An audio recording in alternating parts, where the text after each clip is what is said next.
Welcome back to Sarah Straight Up, where we cut through the noise and have real talk about what matters. Today's guest is someone I'm very proud to call a friend, and he redefines what it means to be multi-dimensional.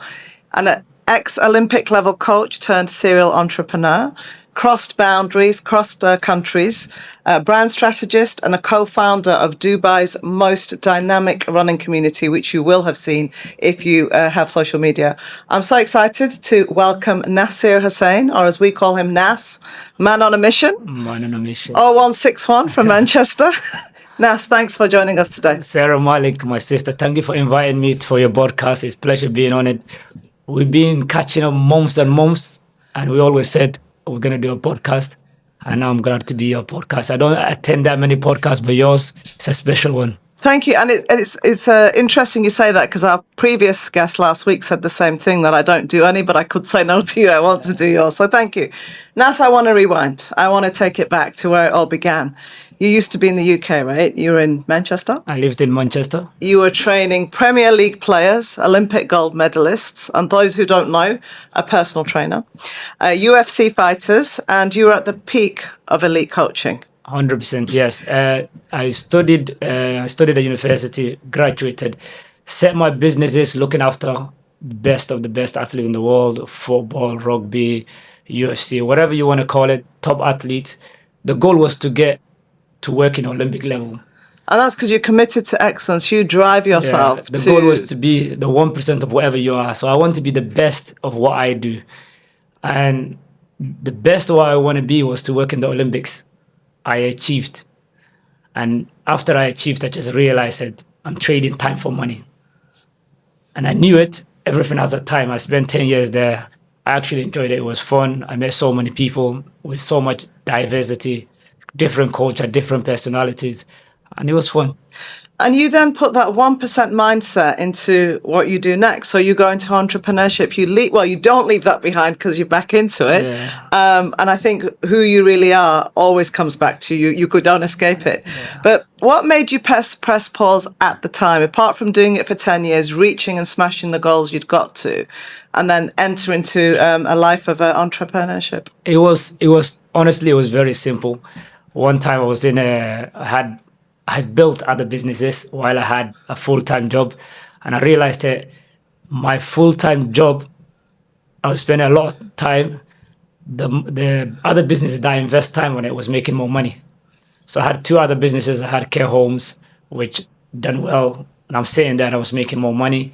I built other businesses. Clothesline was doing a lot more money, and I realized I'm trading time for money. For when you train athletes, yes, it's fun. I train the best of football players. Everybody's excited. I'm with them. But I knew it. My ability was more than that. So I went to other businesses. They were successful. And then I knew training athletes, looking after them had to come to an end. That comes to an end. Yeah. And there's something you say I want to talk about, learning and from the ground up, and you built at grassroots level, and you don't hide that. You're not somebody who was handed anything. You built yourself to where you are today, right? On every level. You once said, I might not have gone to LSE, but I'm getting my MBA through active learning. And that resonated with me, because it's true. You might not have gone to LSE, but not only are you one of the smartest men in the room, but you're building a foundation, you're building it organically, and probably more so than so many people who have gone through the ranks, but then failed because they just have no idea and they know academia and nothing else. I remember when I was at uni, academically, in me, I'm proudly said I'm a refugee background. I entered England late, entered my own. My parents came out, my mom came after me. So something I'm actually proud of. A lot of people hide and say things about it. So when I entered UK, I knew it. My ability was just to learn as much as I can, but I knew I didn't need to go to London School of Economy. I had better stuff to do. Before I finished uni, I had my first business. It was making money. The kids who got A levels better than me, the kids who graduated first class, they were working for me. But the funny thing was, when it comes to going to events, participating stuff, people are like, oh, what school do you go to? I'm like, oh, I went to this school. What was your A level? I was like, and they're like, huh?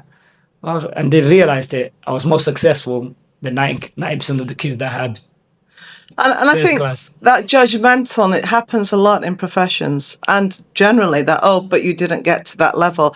It actually means nothing. If you look at the most successful entrepreneurs across the world, Richard Branson, many others, they dropped out at school level. They don't have O levels. They don't have A I was levels. close to drop out. And I know people in my own inner circle who are absolutely smashing it, and they dropped out of university. They dropped out, after A levels. So I don't think that nowadays at all is the kind of measure of success. That's a society imbalance, I think. 100%. A lot of people, the problem is, if you have a hunger to do what you want to do, you will achieve your goals, but you have to be consistent. You have to be looking to get better. A lot of kids who got education, smarter, a lot smarter, they actually don't have a purpose. They don't have a goal. They're not They become hungry. too comfortable. They hide behind the degree. We're going to get a job. It's okay. And they never follow their passion. They never follow their hunger. And they never have to fight to be at the next level because it's kind of being given, yeah. I wasn't given, honestly. I had zero support by anybody. Of course, I had the best mom to raise me right. But she didn't have a business. She gave me the love I wanted, the support I needed. I went to uni, graduated, started business. And I knew it. Staying consistent, going after my goals, building something with purpose will get me where I want to go. And as you said it, kids who actually had smarter, better background, better families, they weren't hungry enough. Yeah. I was working 10, 12 hours to do what I want to do, and I want to be the best of it. Because there's no other option. There's no fallback. There's no plan B, right? There was no plan B. And that makes all the difference. 100%. So my businesses become successful because I wasn't actually trying to tell people do it. I was there, I was doing it, I was building it. I make sure I spend and learn the best of my ability. And that's why actually most businesses I done become successful or become decent. Not everything is smooth riding. This show is about being real talk, right? Yeah. What are the most important or biggest business lessons you've learned along the way, and maybe the hard way? I learned success doesn't come quick and success doesn't come solo. So when you're building a business, look deeply who you're building business with, and also don't try to be on your own because you got to build with people and have a purpose. What are you building? What's the long-term goal? And over the years, you realize that stay in tone what's happening in the world right now. If you're not with AI, if you're not with community, if you're not with stuff, you're going to be left behind. And it's true. How important is the circle you're with, the crowd you're with? How does that define your future? I mean, there's a saying, show me your friends, I'll show you who you are. Show me your friends, I'll show you your future. So that one, as I grew up in a bad neighborhood. And when people say, I remember like when I was young, people used to say, show me a circle and I show you where you're going to be. And I knew it. I had to change. I had to make adjustment. I made adjustment. At the moment, my circle, as you're aware of it, is top tier. It took me a long time to build a real people with same purpose, work with the same circle. And as you can see, me and you being friends since I arrived in Dubai. So I haven't changed that a lot. But what I really like about you, and this is even, I talk about my own circle, is it doesn't matter how successful you are. It doesn't matter what you're doing. You're real. You're humble. You're grounded. I can pick the phone up to you at 2 a.m. if I've got a problem. I can laugh with you. I can cry with you. People tend to lose that sometimes when they move on in life. How do you keep it real and purposeful as you still scale? So you're right. A lot of people, so when success comes to you and you start making money, you kind of believe you're the guy or you're the person. And sometimes you need someone to say, listen, calm down. Success happens with, I've seen a lot of people make money, lose money, and their personality change. I always pray every day, God, keep me humble, but bless me so I can bless other people. I've never changed my energy. I never changed how I live. And I never changed the way I talk to people. I always try to be kind, try to help as many people as I can. And my circle stayed the same. My circle hasn't changed a lot. Yes, I live in a new country, which I live here 5 years, not new actually. And I kept the same friends as you said. You can pick the call, but I can pick the call from you anytime. 100%, anytime. And anytime between us. And we've been friends. And our friendship started being authentic. It wasn't like me and you didn't plan to become friends. And a lot of the people, they are genuine. We get along well. People who fake it, they don't last long in my life. And it's very simple. I think that energy comes out. And I think something that you resonate so well is it doesn't matter where you're going. You can be high one day, we can be low. The character and the integrity of the person stays the same. 100%. And that's why you are able to keep grounded and humble and treat people the same way, whether you're here or whether you're there. And that's something often people lose as they hit success. And talking about success, I want to talk about the running club that's all over Dubai that I see on social media every morning thinking 5 a.m., wow, 6 a.m., wow, one day I'm going to join them when I'm going to put my alarm on time. It looks fabulous. It looks like so much fun, and it looks like everybody's so vested and really, really committed.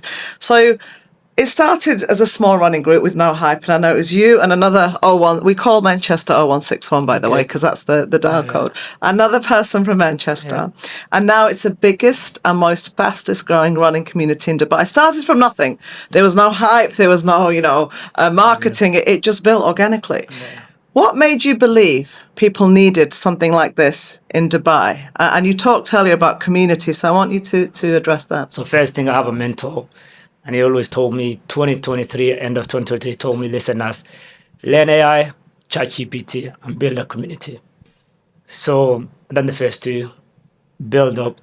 And it came to, I think, end of last year, me and my friend are talking. I said, listen, we need to build a community. His name is Kane Musa, a brother of mine from Manchester 0161. And I said, listen, we need to build a running community because that's what we need. We sit down, we planned it.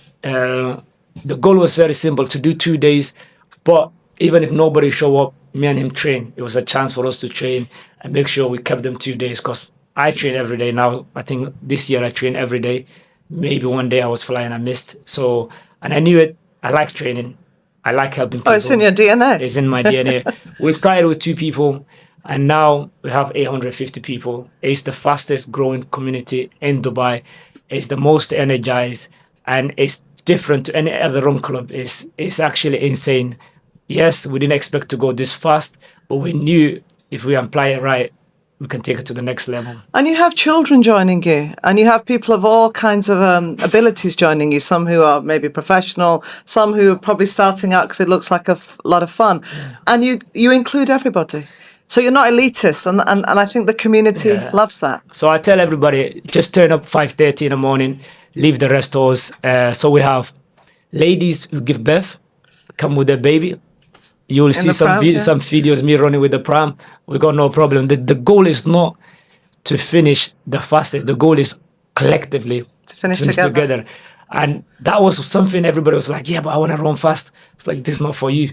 Because even if you want to run fast, there's a time you can run, but we have to collectively finish. We had 250 people at the day, and everybody was like, this is the best thing we've ever seen, because if you finish, you stand at the lane, you clap for everybody, you motivate. So, and when everybody finish together, we do exercise together. So that was like something like was other people weren't doing it. Other run club, you go to, you finish, you go sit somewhere. Where this one, you finish, you wait for everybody, you do exercise together, everybody finish together, everybody have coffee together. And the beautiful thing is, it's before work. So nobody can give excuses. 5:30 a.m. we finish like 7, everybody can go to work. And is that saying individually you can go fast, but together you go far? And I think you've really embodied that. And we changed the whole scape of life. Like yesterday we had a coffee party with no alcohol. Yeah. I've always said it, I don't drink, I never drank. And I said, imagine having to party with people that you actually inspire or look up to you. But you tell them, listen, you want to listen to music? Alcohol, yeah? Let's party. And we partied, and it was actually amazing. This is the 4th time I think we've done it. And the goal is to build this community, to actually network together, to work together, to build together, and to go to the next level. Now we're getting a lot of companies or a lot of interest coming in faster. But I know you'll only take that interest that sits with your values and what you're aligned with. 100%. You're not interested in just endorsements and sponsorships. It has to align with your purpose. 100%. Which is what's great about what you build. It's always real and authentic. Yeah, we've been offered, I will say, big companies that, I don't want to say their name, but they offer us ridiculous amount of money, ridiculous amount of clothes. We say no. Because you're keeping it real. We're keeping it real also. We don't want to sell our soul. We build this community for the community to get to take over, and one day look back and say, you know what, that community is going without me now. And I think you've given a space to so many, from what I see on social media, people who now feel part of something. As humans, we all want to belong somewhere. And Yeah. Dubai is a place where we come from so many different countries all over the world, and we all leave family behind. And therefore, it's difficult to find your people. And let's face it, your people are not who you're going to meet in a club, or No, maybe not 100%. even at work. You might just be turning up because it's a job. But when you build a community like you have, people feel a sense of belonging. 100%. People network together. People become like family together, and therefore there's a community helping each other. 100%. And therefore you're contributing a lot more than you know. Yeah. You're helping people on so many different So levels. as you said it, a lot of people travel all around the world to live here. Yes, there's so much distraction in this country. People go out, party, drink, and I knew it. A lot of people come alone here and they don't have no friends. Yeah. They don't have you can go to work. After work, what do you do? So I knew we have to build a community with what's happening in the world, depression, anxiety, people going through a lot. And I knew it's easy to create a running community, running club, but creating with purpose, creating people feel where they belong. And yesterday we had 150 people turn up, and these people actually, I feel like they know me better Yeah. than my friends. Like they supported me better than some of my friends. I know them 30 years, which is crazy. So we build so they can network, they can help each other. Now someone missing, they ask, where's this person? So it's belonging. Somewhere they feel where they belong. Belonging. And you say it's crazy, but you've developed that space where people turn up because not only they're inspired by you, but you stand next to them. Yeah. You don't stand in front of them. You stand side by side. And that doesn't happen in a lot of communities. You have the leaders, you have the people who are following, learning. But you guys have developed something where you stand next to each other 100%. and push each other and, Motivate go each far other. together. Absolutely. So the main goal is people to feel positive, people to feel energized, people to be uplifted, and give people their flowers. So people who lose weight, we give their flowers. People's birthday, we celebrate. People who achieve stuff that never complete 5K, we celebrate. So people feeling like, listen, this community uplift me. Other day we had 4 girls' birthday. I saw the balloons. Yeah, They were brilliant. We bring balloons.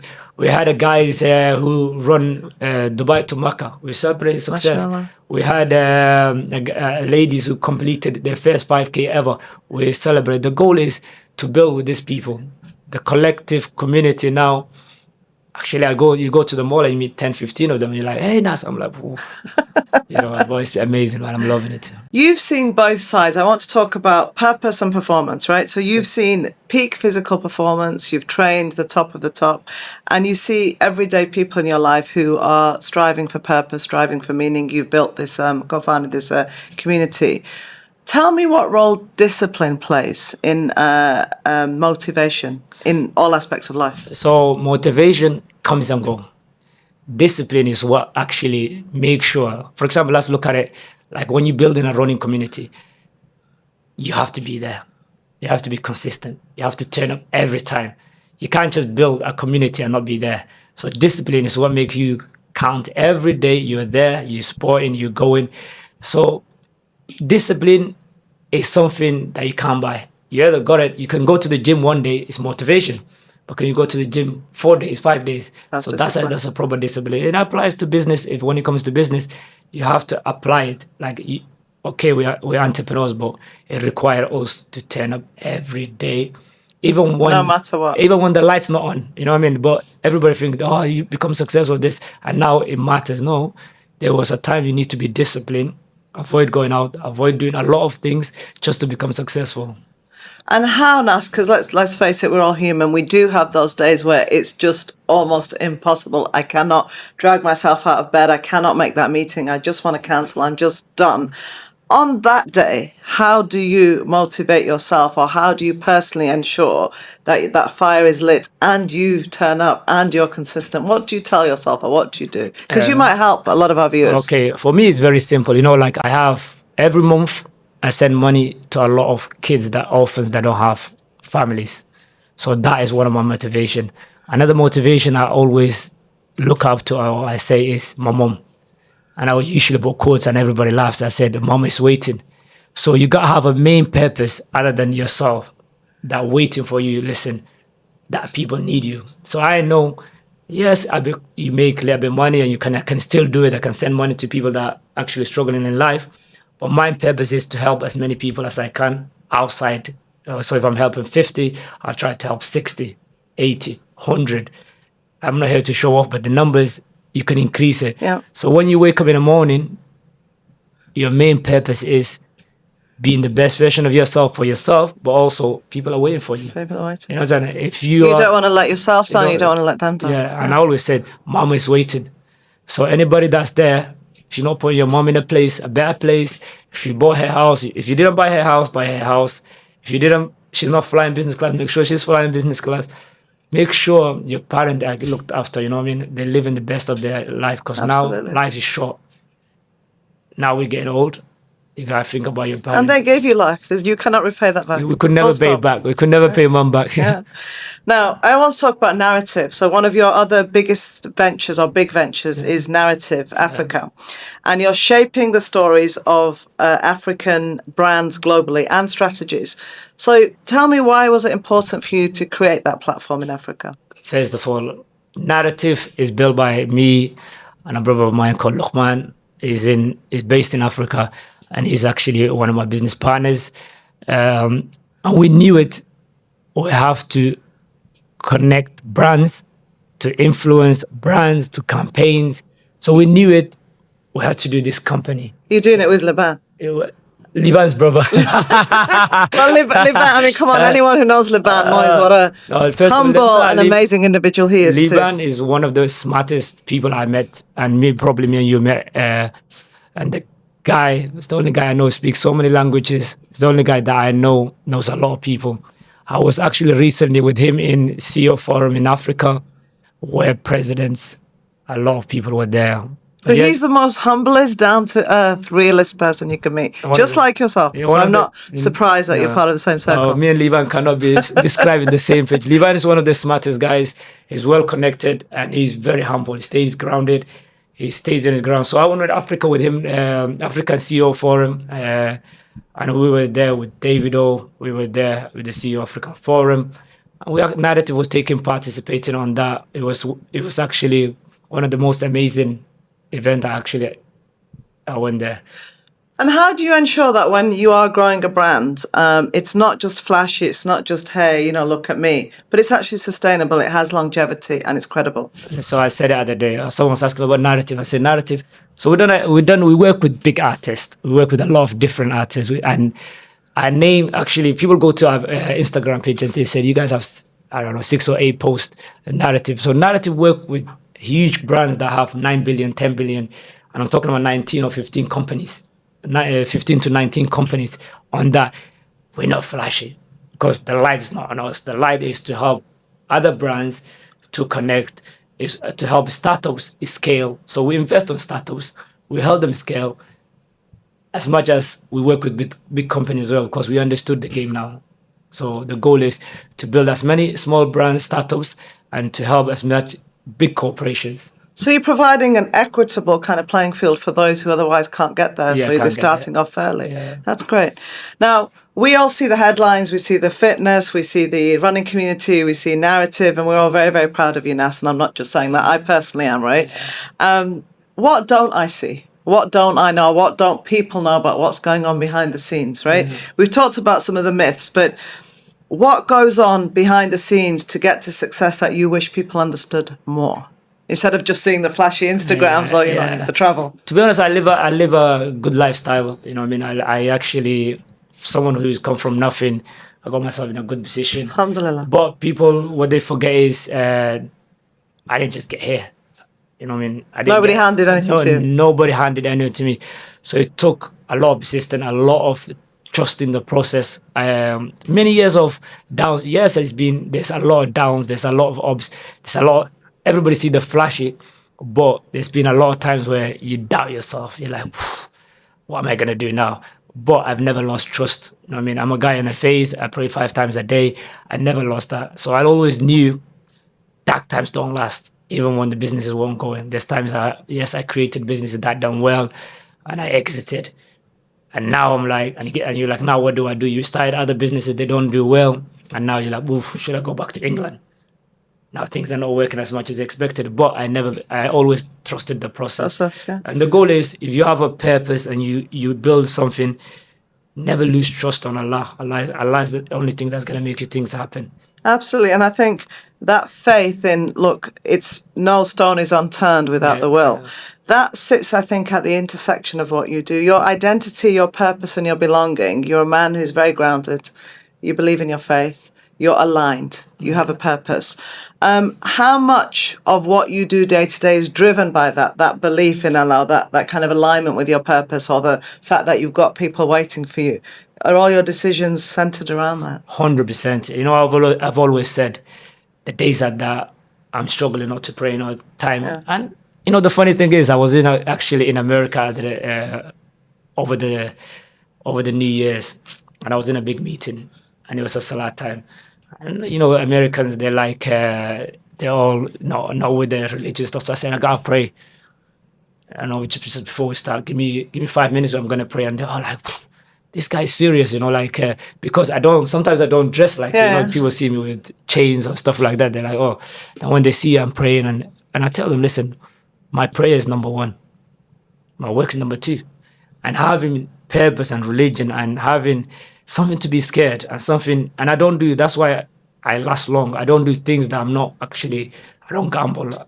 I don't do things, I don't do shady stuff. I build businesses that make sense. And them businesses, I make sure it's not a little scam, a little movement, or something I don't believe on it. You know what I mean? And that's because of your alignment and there's a greater good you have to answer to one day. So you do things with faith, with purpose, and properly. Probably. Okay, I'm going to shift the gears. We're going to talk rapid answers, so quick answers. Okay. What did you wish you know in your 20s? Not that I'm saying you're over 25 because you don't look it. I was thinking I'm 21 now. 21. What do you wish you knew in your 20s that you know now? I would say take your time, man. Take your time. Success doesn't come quick. Just be patient, you know, like whatever big business you're building or whatever education, enjoy the process. If you're at uni, just enjoy your uni. If you started work, just enjoy your learn. Some of the things that people say to me is, Nas, do you ever wish you work in a corporation? Yes, I did.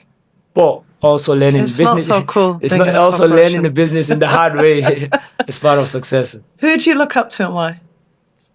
I look at anybody that's actually entrepreneur that's trying their best. But if it's a person, probably my mom. Yeah. Fantastic.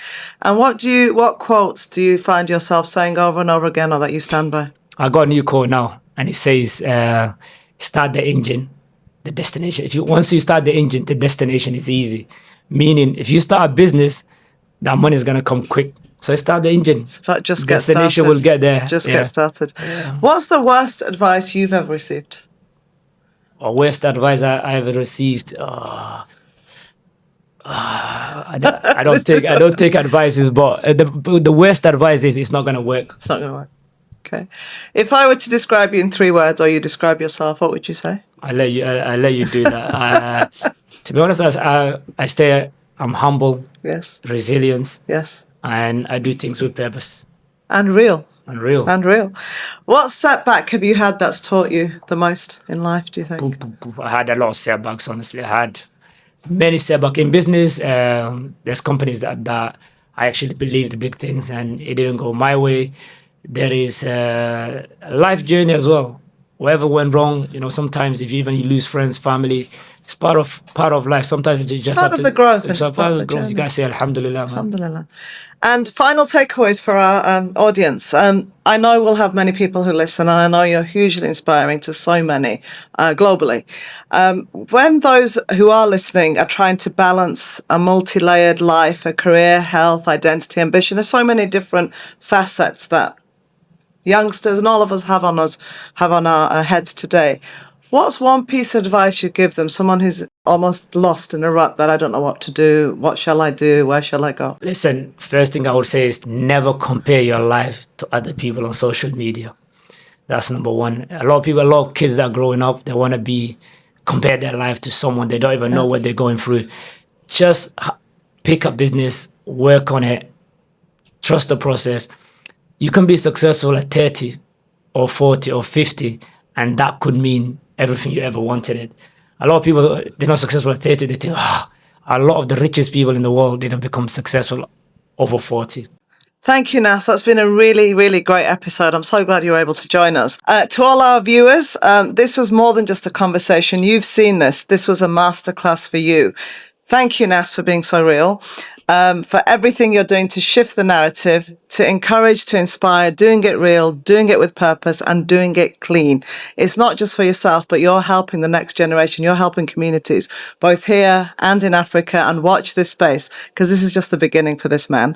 To everyone who's listening, if you've enjoyed today's episode, if you're inspired, don't forget to subscribe, share, follow Nas as well, reach out to him, and learn from those who are really rewriting the rule book in their own way. Thank you, everyone.